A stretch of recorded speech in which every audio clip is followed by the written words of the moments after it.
gurgled as Remy slammed him against the wall, catching his wrist with his free hand before the fallen could use the dull black blade. Remy could sense evil coming off the knife in waves.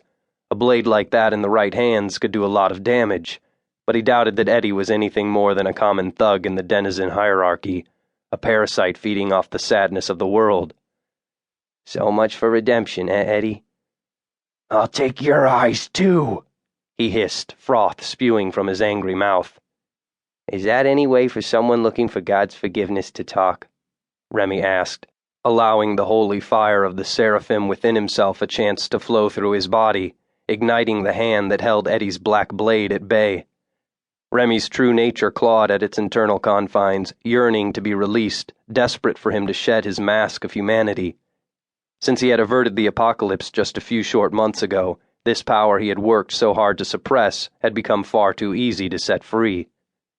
He fought the urge to let the power of heaven burn away his human guise and assert its full potential.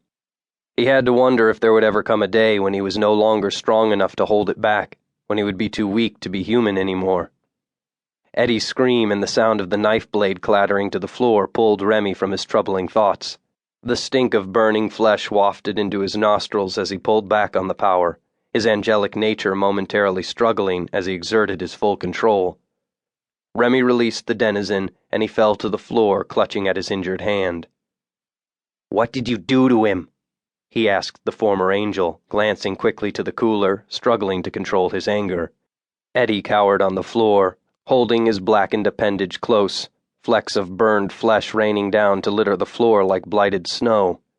The fallen slowly lifted his face, and Remy saw both pain and fear in his eyes. Remy pointed at the cooler still resting on the desk. "Don't make me ask you again." He gave himself freely," Eddie stammered. Remy was amazed.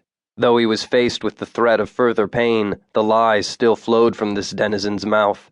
It was typical of their kind, the time spent in hell shaping them into things of deception. His angelic nature surged forward like a pit bull testing the strength of its chain.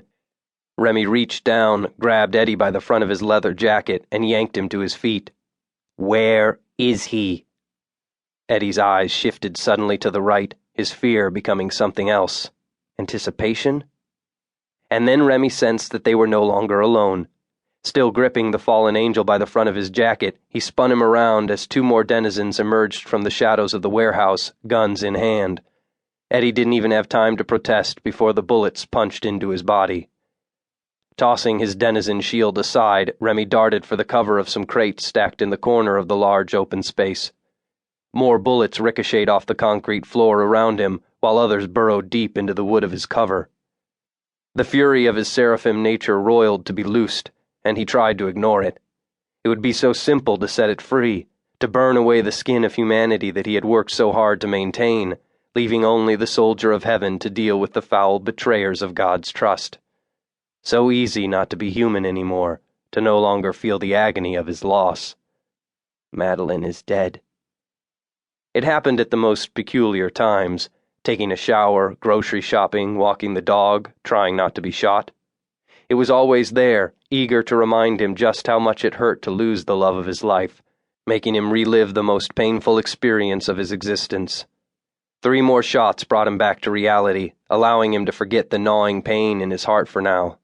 He could hear them moving closer. Where was his backup? He looked around his hiding place for something to use as a weapon and found an old crowbar beneath an oil-stained tarp. Remy hefted the heavy piece of metal in his hand. It wasn't as deadly as a gun, but it would do in a pinch. And this was most certainly that.